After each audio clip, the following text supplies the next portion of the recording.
Oh yeah, hit you with that technology, that futuristic hip hop. You know, Soundstripe. I'm feeling the instrumentals. I like instrumentals. You get your mind working, make your mind picture. You actually use your mind to visualize what you see. So get up, Soundstripe. dance, move around, shake it off, shake it off, jump around, shake it off, jump around, shake it off, Soundstripe. jump around. Get active, people. Get up and going, get up and going. Make your favorite drink, alcohol, non-alcohol, whatever you want to do. All right, all right, all right. Woo! Hope you guys got a nice exercise moment right there. That is Ghost Beats, no cap. I'll make sure to tag him on the social media, give him a nice shout out and all that good stuff. All right, all right, all right. It is episode 14 of Real Talk with Coach Q and Brokerwes. yes, yes, yes. Man, I know I'm a broken record, but I'm going to say it again. This year is going by fast. You know, it's awesome because today's episode 14. And by the time we have episode 15, I will be the proud father of a baby boy. What? Pretty, pretty, super, super exciting. It's very exciting. We're actually going to the fair this evening, and I'm a little nervous. I'm a little nervous because I heard, you do a lot of walking. All of a sudden, it can cause some labor and stuff like that. So we'll see what happens. we'll definitely see what happens. All right. Now, before we get started with today's show, we like to do a quick introduction, just in case you're the first time watchers. So I'm gonna start first. My name is Guillermo Glory. I am a realtor. I get the opportunity to help people buy, sell, and invest in real estate. And I'm also a coach, where I get to coach agents from I don't know what I'm doing to oh my gosh, I just made so much money. This is the greatest career ever. Able to help transform people's lives. And now I'm gonna let Wes share what he does. Hey, it's Wes, y'all. I am Wes Oliver, your co-host, but you can call me Broker Wes. I'm the mortgage wizard, the money man, the bringer of rain, the breaker of financial chains, and I'm a licensed mortgage professional and home loan consultant.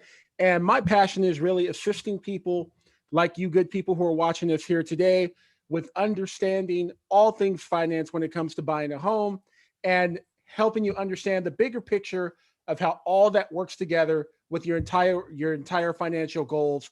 And long story short, I like to help you finance your dreams. Oh my gosh. I'm telling you, man, greatest intro ever. I mean, geez, Wes, you have such a great introduction, man. I gotta take some notes. I definitely got to take some notes. So I gotta give you another applause. Yes. So now we move on to another segment of our show. It's called Success Tips because Wes and I truly believe in success. We strive for success each and every day, and we also empower others and inspire others to achieve success. So today I want to share with you a quote from one of my mentors, John Maxwell, and he's talking about the difference between a career and a calling. Now, a lot of people out there have careers, and on paper, when you see them, it's successful careers, right? Whether they're a teacher, attorney, engineer, etc., they're successful careers. But are they happy? And that's the difference between career and calling. A calling is something that you naturally do that doesn't require a lot of work, a lot of effort. And you have a different feeling. You have a feeling of accomplishment. You have a feeling of belonging. You have a feeling of this is what I was meant to do. Naturally, these things come off as being natural. Like for instance, my calling is to help others. Is to help people. I was put on this planet to help people, to help transform people. My career is real estate. So that's a segment of what my calling is. My calling is to help people and transform people. Real estate is my career. So I'm helping people specifically when it comes to their real estate needs, whether they're looking to buy, sell, invest in real estate. My calling is to help transform people, and that's what I get to do on the coaching side.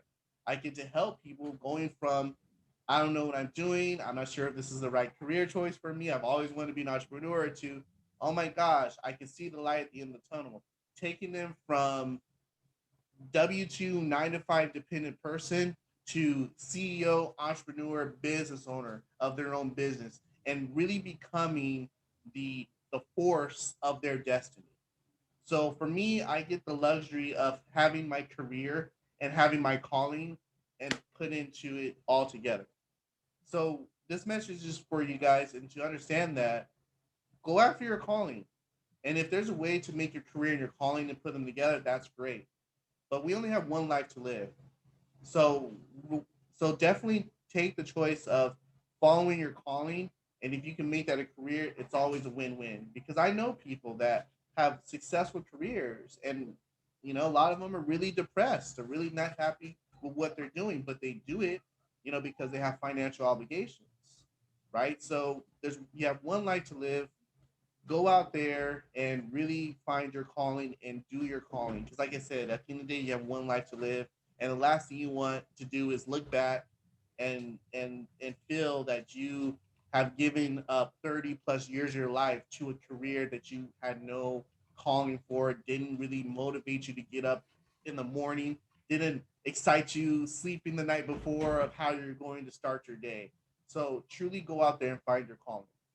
Now, Wes, want you to share your thoughts on the career versus calling. Yeah, I mean, a career is basically what you do and how you earn your money.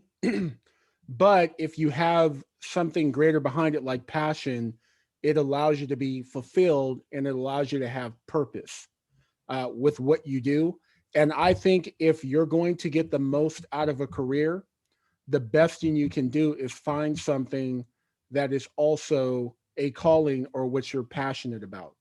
Because no matter what you do, there are going to be ups and downs and challenges, and it's going to be a lot of work. And if you're not truly driven and passionate about what you do, you'll never make it past the tough parts to be able to get to the top of your field. And I'm reminded of something. I forget the name of the book. I own a copy of the book. I believe it's something like Letters to a Writer or something, or a Young Poet, something like that. Anyway, in the book, the the wise man in the book tells this person who thinks they want to be a writer. He says, if when you first wake up in the morning, the first thought on your mind and the first thing you want to do is write, then you are a writer. So that's what I think the difference is between, just having a career and picking something that allows you to put a roof over your head and something that you're really passionate about. Because when you hear the stories of people who are really successful and they tell you about all the things that they have to do that go into being successful, most of the time you're going to be like, wow, that's a lot. That is a lot to do. I didn't realize you're doing that much. I couldn't do that. And you probably couldn't if you're not as driven by that person to do what they do. But if you're driven to do what you do, you absolutely can and you will. So, Yeah, I love that.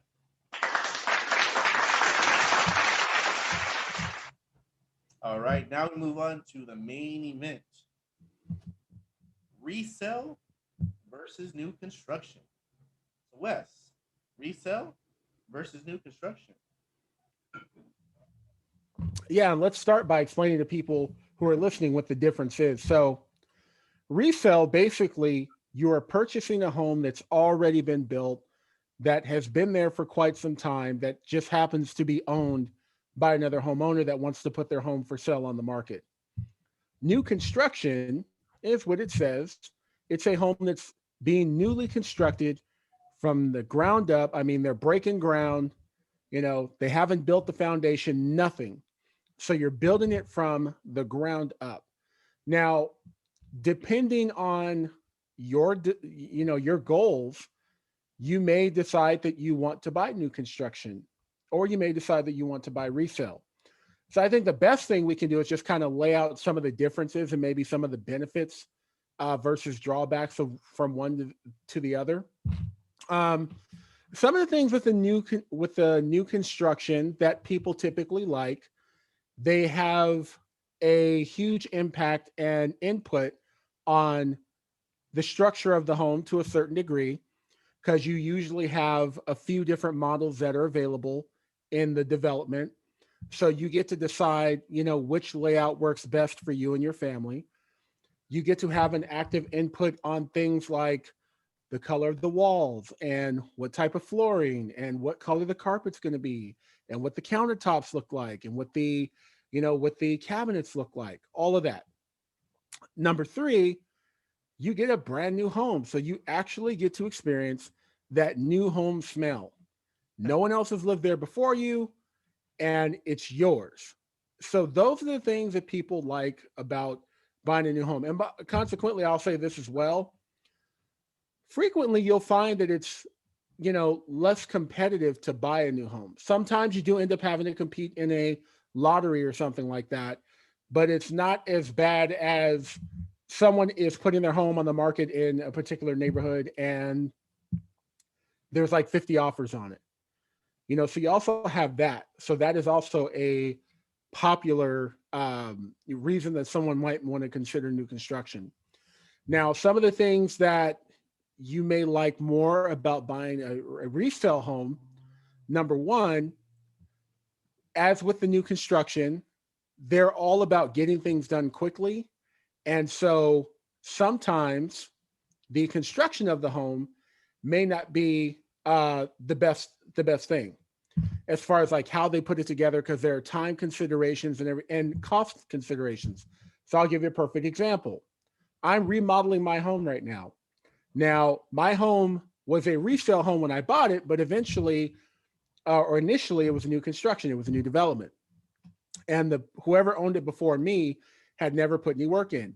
So I had hardwood floors in my kitchen dining room area, and they go in there. They're like, "We hope they didn't like glue the wood to the floor." Guess what happened, guys? They glued the wood to the floor. So it was an extra step. So sometimes, if you're fortunate,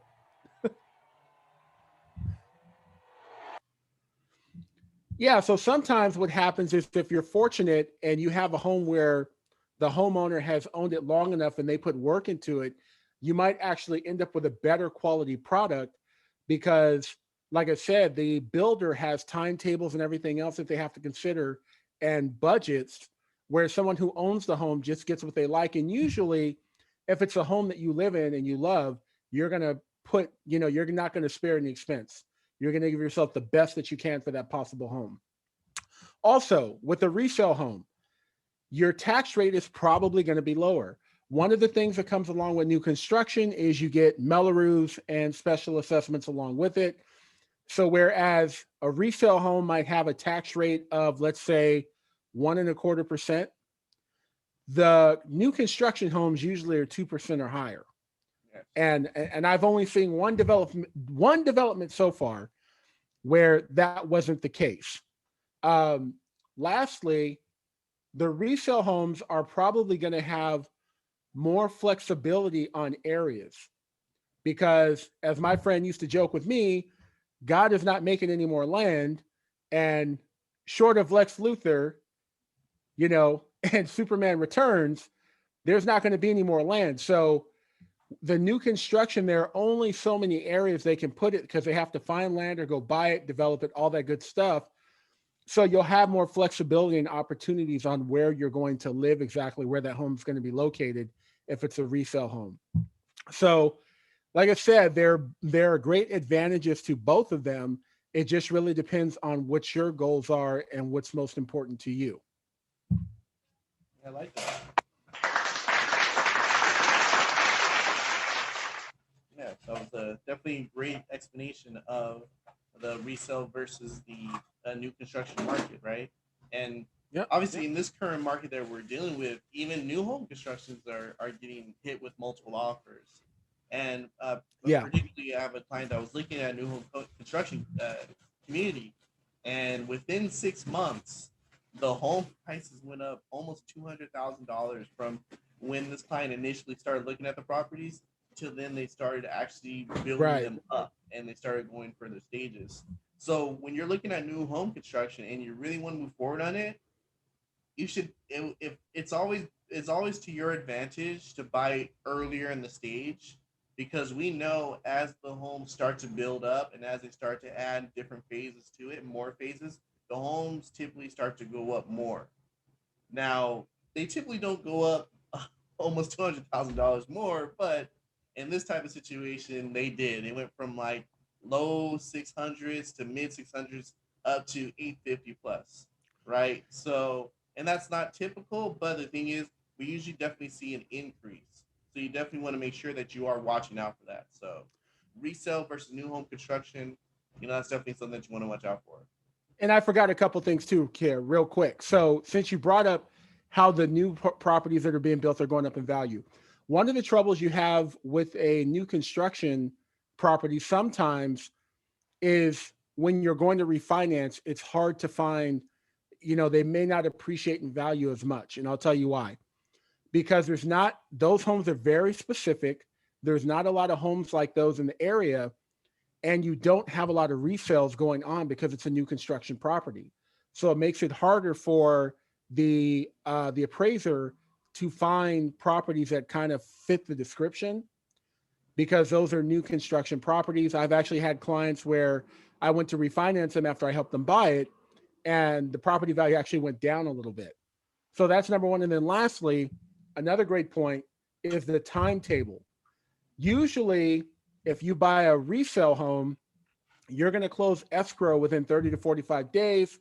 And unless you have some kind of special arrangement with the seller, you're going to be able to get into that home within 30 to 45 days.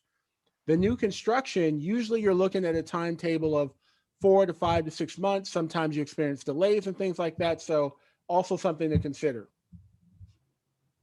Yeah, absolutely. And if you need to get in a home sooner than later, yeah, new construction may not be for it. So, yeah, definitely. And obviously, if you guys have any questions about resales versus new home construction, we definitely love the opportunity to sit down with you and ask, because depending on your situation, maybe resale would be a better option for you. Or depending on your situation, maybe new home construction will be an option for you. But it's not a definite which one's best, new home or resale. It really depends down to the individual's needs.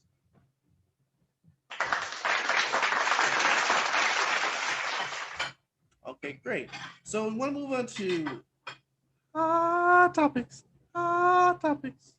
Yes. And today's hot topic, we're going to talk about a program that just came to my attention. I didn't even know about this, but luckily my business partner and co-host, Broker West, always keeps his ears and nose to the streets. So we would like to talk about the rent-to-own startup program called Landis, or actually Landis is the rent-to-own company. And Right. Wes is going to talk more about Landis, and I'll chime in some little facts about it as well, and ask some questions too. So, Yeah. Wes, tell us about this Landis. How this Landis works? Yeah. So it's Landis Technologies. How I came across, how it got my attention was some of the larger investors into the company are Will Smith and Jay-Z. So those are two of the, wealthiest, biggest high profile stars that you're ever going to find. So if they're investing in something, I'm like, wait a minute, whoa, what's this all about? So I went and I checked out their website to kind of get an idea of what it is that they do and how they do it. So what it is, basically, they are a rent to own, potentially rent to own company that wants to help more people be able to go from renting into becoming homeowners. So how they do that, they want you to basically be able to make the transition within a couple years of renting one of their properties and then eventually buying that property. So a couple things.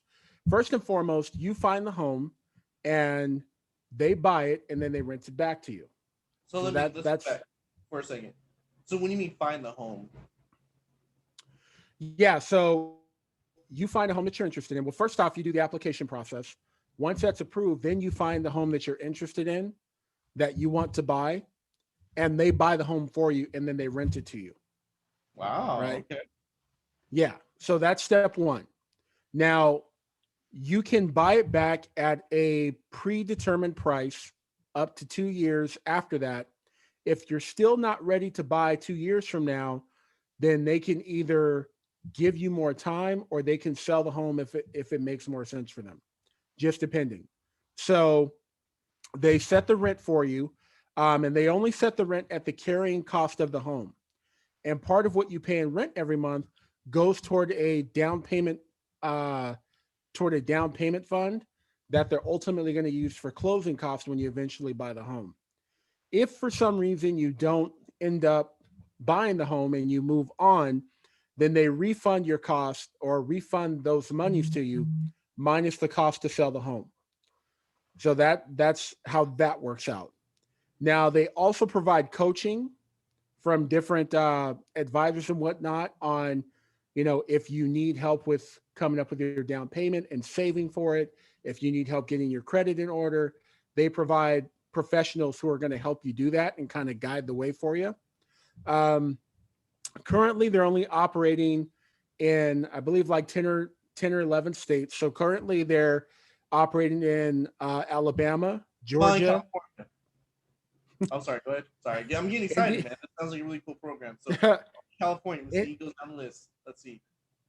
Indiana, North Carolina, Maryland, Ohio, South Carolina, Pennsylvania, Tennessee, and West Virginia. Sorry, they're not in California yet. California there. Say that. Did you say California? I didn't hear you. No, they're not in California yet. Not yet. And the overall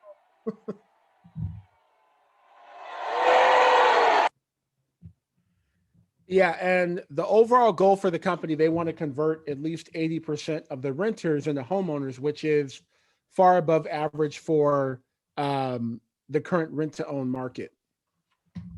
Yeah, I love that. I mean, I'm a big fan of that program because I feel that there are a lot of people out there that at this moment may not have the down payment. At this moment, maybe their credit isn't where it needs to be. But a lot of people, like Wes, obviously you can attest to it. I mean, a lot of people that you've been able to help have been able to improve their credit, their debt to income ratio, things of that nature within 24 months or less. You know what I mean? So a program like this, I like it. I mean, it's definitely a great program, and I hope that we can be part of it somehow. When it does, eventually make its way to California. Because I mean, Wes and I obviously we believe in home ownership. We definitely feel that's a way to generate not just wealth now, but also generational wealth. So if there would be like a tool or program that we can, to let the masses know about it and can help them, get into home ownership, we're always for that. So yeah, once again, thank you for Landis. Yeah, not to mention Will Smith and Jay-Z. I mean, we grew up on these people. You know what I mean? So all right, now we move on to our next segment, the market report. So Wes is going to talk about the foreign investors down in terms of foreign investors purchasing properties and so forth, and also condo sales are up. So Wes, what does that mean? Like in terms of like why should we be concerned about foreign investors being down and condo sales being up? There's a very specific reason why you should be interested in foreign investors or foreign buyers, especially if you're in California. So let's start here. There's been a reduction in purchases from foreign buyers, and this is according to the National Association of Realtors. Now, there are only 107,000 purchases in the last 12 months. That's $54 billion worth of property. With a B. Yeah, with a B. And that's down 27% from the previous 12-month period, right? That's a lot. Yeah, and also it's the lowest that we've seen since 2011, where we had 210,000 properties valued at 66 billion purchased from foreign buyers, right?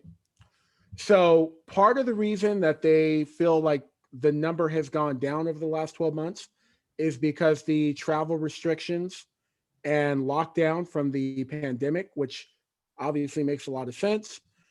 And here's why it matters to you, especially in California.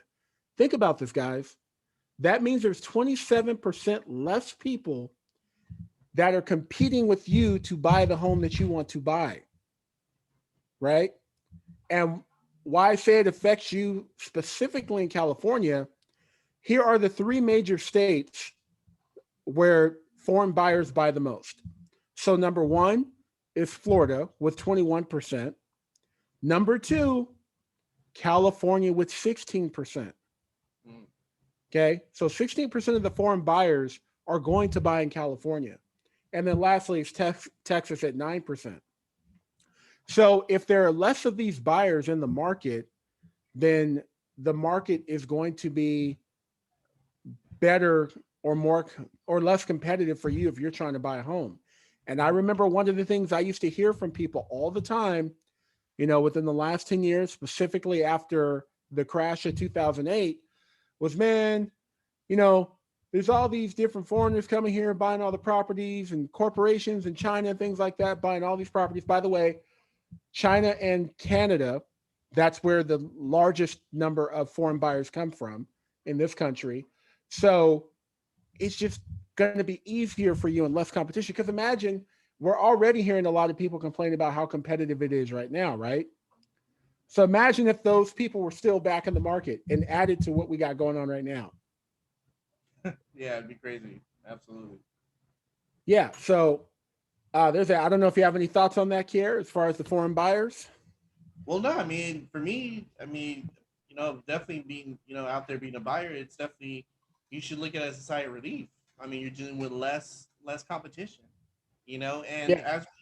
as we see the trend, because what we're going to see inventory increase, right? So if you're a buyer out there, you're definitely going to see the inventory increase, and as you see that, that means you're going to have more options in terms of homes to buy.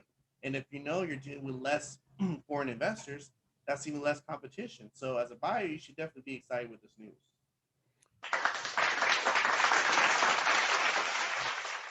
All right. So next, we Okay. move on to city spotlight.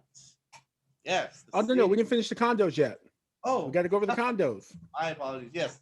So condos. Yes, condo sales are up, Wes. So what does that mean? Condo sales being Yeah. up. So for the second straight month, condo sales are selling above their asking price. So right now, 42% of the condos that are being sold for over their asking price at close to a percentage point above the initial asking price.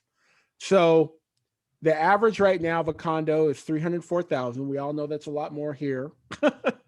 Good luck finding. Yeah, and that's an increase of 20% year over year. And right now, what's interesting as well.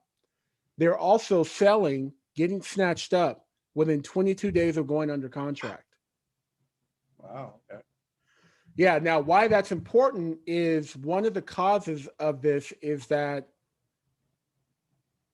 people are not being able to compete in the market for the single family residences. They're just getting too expensive because the way the prices are going up, because there's just not a lot of them available. So I know a lot of people, why this is important to me, as I know a lot of people don't necessarily want to buy a condo their first time out, but you may end up having to. And right now, they're doing very well, and other people are making that switch. So if you're going to make that change and you're going to decide, maybe I don't need a single family right now, then you are definitely going to want to make that switch sooner than later, because it's very competitive there now too, and will probably get more competitive. Yeah, absolutely. I mean, that totally makes sense. I mean, as affordability continues to go up in terms of homes being more expensive, yeah, it's definitely having more people reconsider condos, or that's what they can afford now. And like you said, you're seeing the average price going up 1% in terms of list price. So when I look at data, what makes me think of is that we're seeing people that can qualify for single family residence, but they're okay with buying a condo because they can actually pay more for it and can actually compete in the bidding war, as opposed to going for a single family residence and they don't really have that ability to compete as much. So that's what I see, when you're breaking down the numbers that way. Yep. Yeah. So, and if you want more information about condos, the market, foreign investor market, all that stuff, definitely feel free to reach out to us. We would love to educate you and help you make informed decisions. All right. Now we move on to City Spotlight. All right. Now, City Spotlight, we take a city in Orange County and we give you some information about that. Why do we do Orange County? Well, we do Orange County because primarily most of our business is in Orange County. And maybe we'll expand and maybe we'll touch on LA County possibly, maybe San Bernardino, Riverside, because we do have clients in that area too.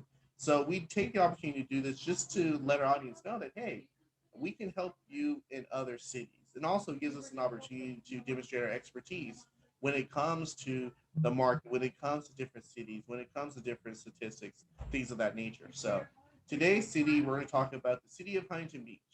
It's definitely one of my favorite cities. I love the beach, and love the sand, all that stuff. And it's very hard to get my daughter out of the water because she's a mermaid. So all right. So to give you some information about Huntington Beach, now I do the numbers part. So Wes does the fun stuff that's happening in the cities. I do the numbers part. We thought we'd change it because he's such a numbers guy, and I'm like, you know what? I'll do the numbers for you. And he really appreciates that. So you're welcome, Wes. So the city of Huntington Beach was incorporated February 17th, 1909. So that is when the city of Huntington Beach was established. Now, checking on the market today, we actually saw 91 current active properties on the market for sale. It's probably the largest that we've seen throughout the cities that we've been doing the city spotlights on. Average price per home is about 1.2 million. That's probably why we see a larger amount of homes on the market because of the price point, right? 1.2. Average days of market, it's about 31 days. Happens to be one of the higher days of market that we've seen with other cities that we've done the city spotlight. Average income in the city of Huntington Beach is over $100,000.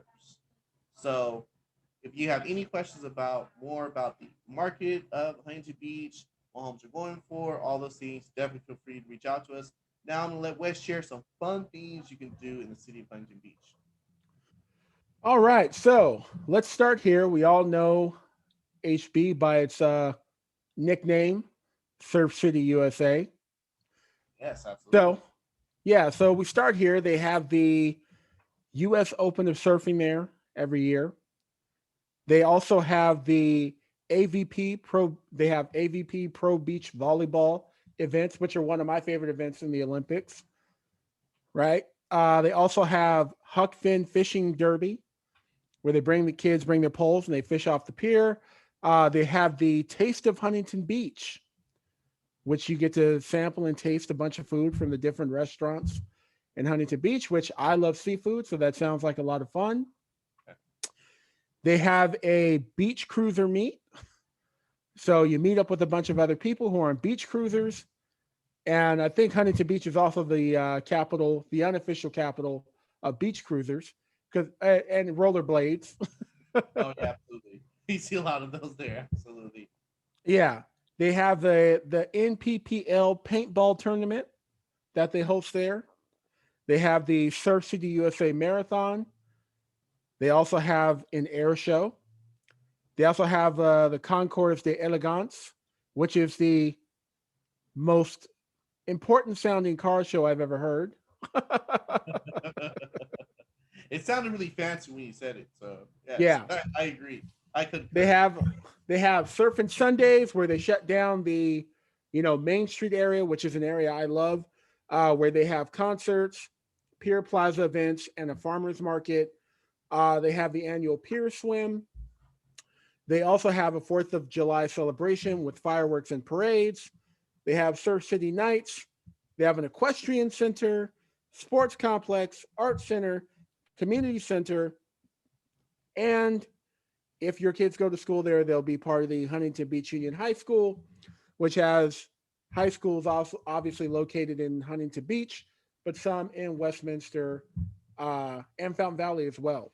So, a lot to do there. Like I said, I really love the downtown area. My favorite sushi chef used to operate from down there.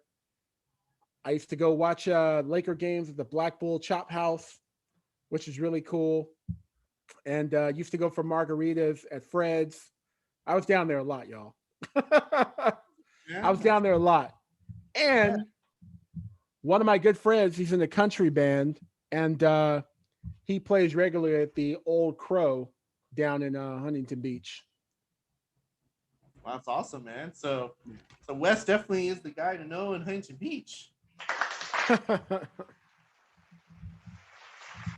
So Wes, when you're in Huntington Beach, you ever go surfing? No. Okay. No. I've not tried that feat yet. Okay. So he's not the person to hit up when it comes to surfing advice, but if you definitely want a place to chill, to listen to some good music, and also chow down some good food, yes, Wes definitely knows the spot. So let's give it up for Huntington Beach one more time. And obviously, if you guys have any other questions about Huntington Beach, maybe we're looking to buy, sell, or invest in Huntington Beach, definitely feel free to reach out to us. We would love the opportunity to assist you. Now we move on to one of my favorite segments of the show, the West Files. All right, and today's topic: to buy or not to buy. That is the question. I'll let Wes expound on that. Yeah. So basically, this is the time in our show where I like to take some personal inspiration from personal experiences I have with dealing with working with buyers and just moments of just a lesson I learned from something I'm doing with the buyer or a potential buyer that I feel like a lot of people might benefit from so they don't make the same mistakes. So when we talk about to buy or not to buy, really the question is if you want to buy a home, should you buy a home? And is the time right? And what happens every so often is I'm going through the pre approval process with someone and I'm reviewing all their finances, I start to see warning signs. Okay. Warning. Warning signs. It's not just a great song by Coldplay, it actually means something. So the alarm bells start going off for me that kind of let me know that this person is in flux financially and maybe doesn't have a solid financial foundation underneath them, which leads me to the point where I might tell them, you know what? I think you need to get in a better situation or tighten some things up financially before you commit to the obligation of being a homeowner. So this was inspired by a particular client that I was working with. And I ran their credit. And as I'm going through their credit report, looking at the information on it, these alarm bells are going off as I'm seeing certain things on their credit report. So for starters, I see accounts from places like Cash Call Consumer or Rise, other places that are like payday loan type situations, right? Places where people usually go, whereas one of my clients used to say, when they have too much month at the end of the money. So they're using those particular services to bridge the gap. Secondly, aside from their credit score being low, I'm also noticing collection accounts, and I'm also noticing they have a few different accounts that that they still have not brought up to current. So I have the conversation with the buyer. They're saying, yeah, we're working on getting these accounts up to current, within the next couple weeks. The collection accounts, we don't know what we should do with them. So let me make it clear. I think you should always start the process of going through a financial assessment or what some people just call a pre-approval. So whenever you think you want to buy a home, you should always, in my opinion, start the process of going through pre-approval. Because what the pre-approval is going to do is it's going to give us a picture of your overall financial picture and give us the opportunity to help you correct your course to make sure that you're in position to be able to buy a home under the most favorable circumstances. So it's a good thing to go through the process. But some people think they're ready to buy like the next month when they have all those other things going on. It's like, no, you shouldn't buy right now. Right now, you should get everything else back on track and get your overall financial picture together. And by the way, part of that is just about managing your monthly finances and realizing where you're in a position that maybe you're spending too much money in certain areas, and that's why you're having to get payday loans. You're not being able to keep up with your creditors. Those are all important factors. So, just as a reminder, just because you want to, and in some cases you may even be able to, you may not want to, you know, but we'll always help you figure out where you are financially and how you fit within the guidelines to finance a home, even if right now is not the right time for you to buy. Yeah, I love that. Yeah. I mean, there's nothing worse than having a pushy salesperson, Yes. really pushing you to do something where you really shouldn't be doing that, Right. and West is definitely a rare find because there's a lot of lenders out there be willing to push everything through that can get through, not really looking at the person's well being in terms of, yeah, you can pay, but you'll be living on noodles, for the rest of your life, right? Or in the situation. So yeah, and that's definitely something that Wes and I truly believe. We want to help people that are financially responsible to take on a mortgage, and they can actually do that and still have a life, right? Because it sucks being, was it house rich, food poor? Yes. Cash poor and house rich. There you go, cash poor and house rich. There you go, something like that. Cash poor and house rich, right? You definitely don't want to do that. Have this gorgeous house, but you can't afford food, right? Like it's not Right. good. So yeah, we definitely want to make sure that you know your numbers, you're financially ready to commit to purchasing a home. So to buy or not to buy, that is the question.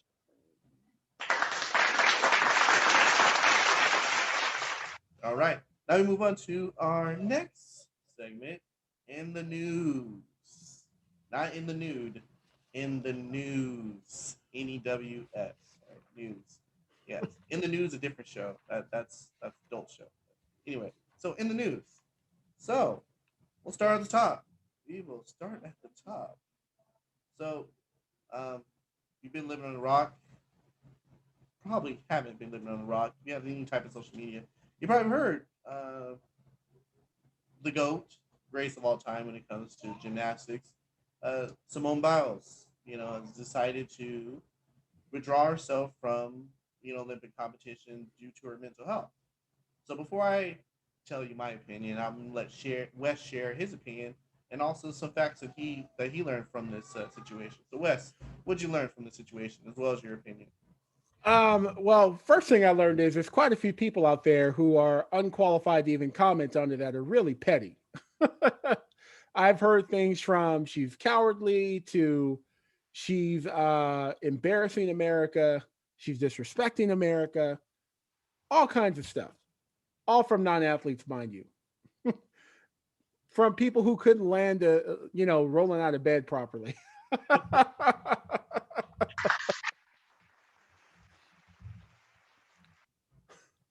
So the more coverage you got, more gymnasts and also divers started kind of coming forward to defend Simone Biles for removing herself from competition. And I think initially, I'll say this, I think initially she maybe used the wrong term to explain what's going on with her. Because when we talk about mental health, people usually are going to relate that to how you're feeling, your overall well being, are you in a depression, things like that.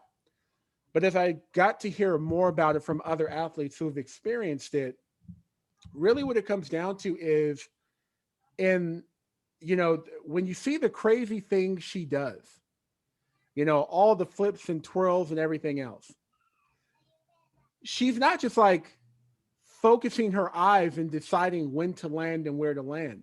That is all achieved through muscle memory. And so, and it's all achieved through like her equilibrium and all that.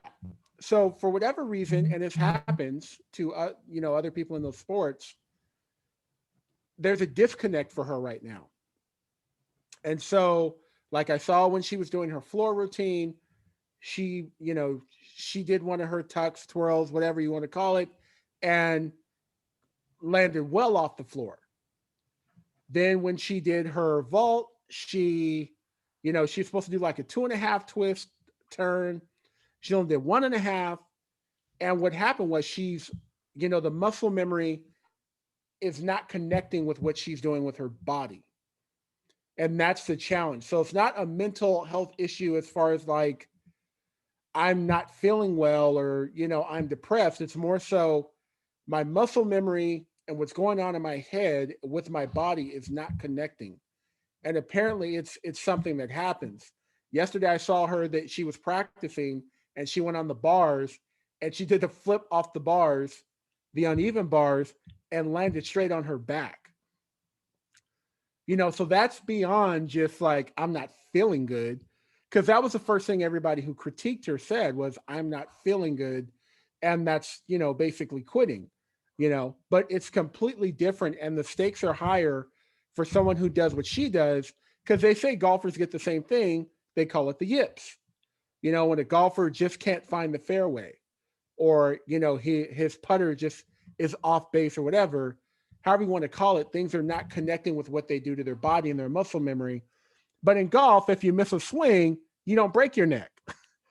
You might hit somebody in the stands with a ball, but you don't break your neck. So it's completely different. So the last thing I want to say about it is the more we're focused on this, the less it takes away from all those other great Olympic athletes who are competing, who are winning, who are performing. And that should be the story right now. That should be the main story. I know she was going to be the face of the Olympics and everything, and that's great. But you're taking away from other great athletes who are competing. And by the way, congratulations to Suni Lee from Minnesota, who won the gymnastics overall gold medal, which we were expecting Simone Biles to do. So we still won the silver medal for the team competition. And Simone Biles might make her way back for the individual competitions, but right now we don't know. But there are a lot of other great stories of great athletes who have been working and had to wait 5 years this time because of the pandemic that are competing, accomplishing, doing great things. And we don't need to spend all this time worrying about what Simone Biles is doing. She's doing what's best for her health.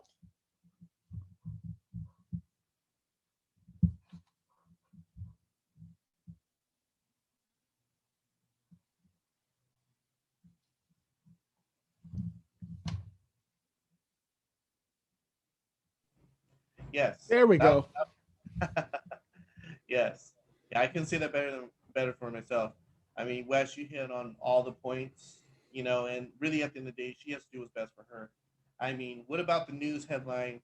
Oh, Simone Biles, you know, injures herself. Simone Biles becomes paralyzed. Simone Biles cost the team to medal altogether. What about those headlines? And then people would say, "What? Oh, she didn't practice enough. She wasn't focused enough. She was too egotistical because she thought she was the best." And unfortunately, in our society, it's like you're in a lose lose situation. Either A, she could have toughened up and went through it and could have possibly injured herself or possibly caused the team to win medals, and then people would have said something negative about that. Well, she should have quit. She should have did this. And on the other side, that she decided to really take care of herself because at the end of the day, that's what's most important because this girl has a full life ahead of her. You know what I mean? Mhm. Like Olympics is here and it's here now, but eventually she's gonna pursue other things in life, right? So now she's getting flagged there. So unfortunately, in this type of society that we live in, you're kind of like in a lose lose situation. But I have nothing but high respect for Simone Biles. She's done so much for our country. She's done so much for inspiring not just little girls, but people in general, whether race, read, or whatever creed you are. She's inspired so many people, millions of people. She Right. inspired people when she was winning. She inspired millions of people when she decided to put her health first. So I'm a Right. true believer of her. I'm a true follower of her. And like Wes said, you got these people that can't even get out of the bed right without feeling some pain with these opinions. So for her, shut out all the haters. You got so much more love coming to you. Do what's best for you, Simone Biles. Thank you for all you did. If you decide that you want to sit out the rest of the Olympics, do what's best for you, girl. If this is your last Olympic appearance, thank you for everything that you've done for our country. You've represented us so greatly, and just continue to be you and do what's best for yourself.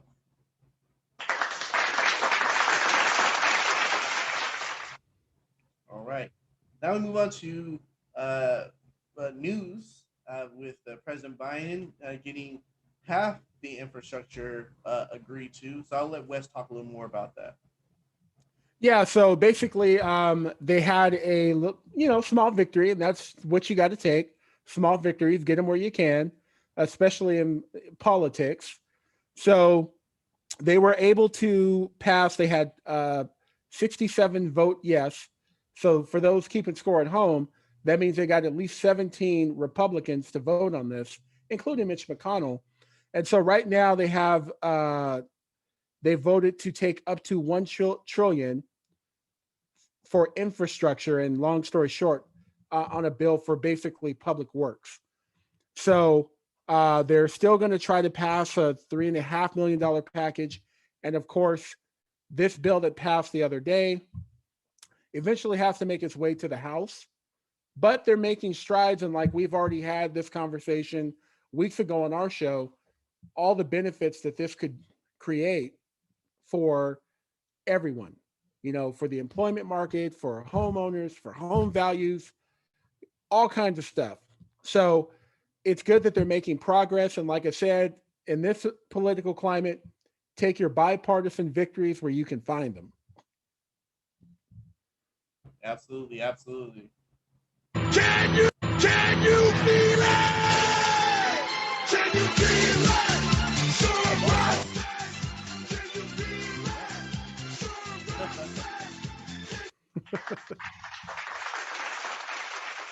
There, much better. Yes. Yeah, Yep. absolutely. Your victories where you can get them. Good point. Yes. Good point. And obviously, we've seen mask mandates. So now they're are requiring people to wear masks indoors. And obviously, I know there's a lot of people that are upset about it. But at the end of the day, for me, what's most important is keeping people safe, right? Whether you're vaccinated, not vaccinated, wearing a mask, it's about just keeping people safe. I mean, that's what it really comes down to.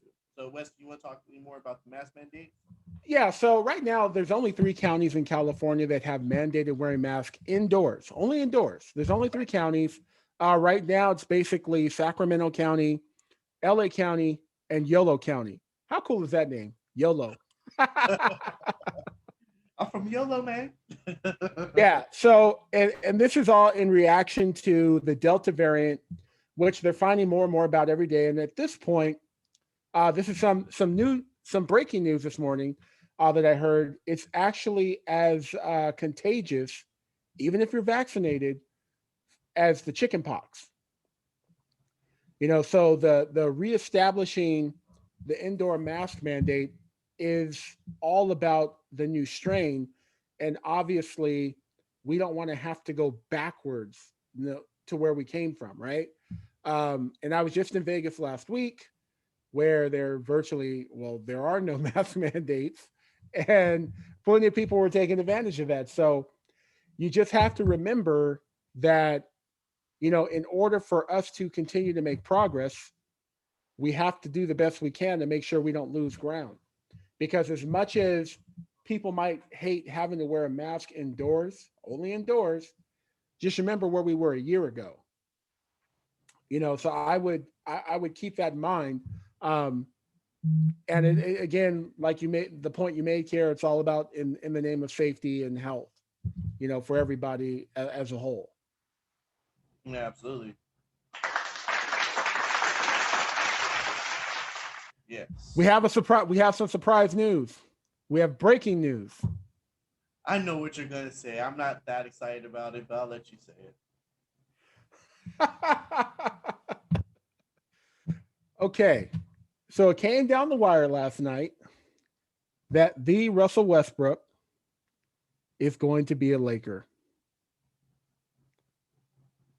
I'm not gonna apply for that. I refuse. Okay. Well, I mean, just so you know how the deal was put together, we had to give up Montrezl Harrell, we had to give up KCP, and we had to give up Kyle Kuzma and the 22nd pick in the draft, the NBA draft. So how it impacts the team. Hey, man, I wanted a shooter. I would have loved to have gotten Chris Paul. I think he would have fit better with LeBron. But hey, this is a top 10 player right now in the NBA. So, take your victories where you can get them, right? Yeah, sure. Yeah. I mean, I don't know. I mean, when I think of the Lakers, I never thought of Lakers as being one of those teams that have to get all these mega players in here, right? Like we've always been a pretty much a two mega player team. Kobe, Shaq. Right now, obviously AD, LeBron. Now we got to add Russell Westbrook to it. And Russell Westbrook, I mean, come on, man. I mean, yes, he's a phenomenal player. I'm not taking anything away from him, right? But he's been on some teams that really had a great opportunity to win it all, and unfortunately, it just didn't pan out. But obviously, I want the best. I want the best for the Lakers. So hopefully, this move with Russell Westbrook coming, hopefully, it'll make our team stronger. And yeah, I'm gonna go with that. All right, I'm gonna go with that. Russell Westbrook, welcome to LA. Welcome to the Lakers. I'll go with that. All right, guys. Well, thank you guys for. You want to share one more, Wes? I was just going to say, welcome back to LA because remember, he's from Oh here. yeah, UCLA. Yeah, he is a Bruin. He is a Bruin. So it's kind of like he's coming. Okay, He is. It's a homecoming. You know what? Throwing that in there. You know what? I feel that. I feel that. So you know what, Russell Westbrook, welcome home. Welcome home, brother. Welcome home. All right, guys. And on that note, thank you guys for tuning in for episode 14 of Real Talk with Coach Q And Broker West. All right, guys. Until next episode. See you later.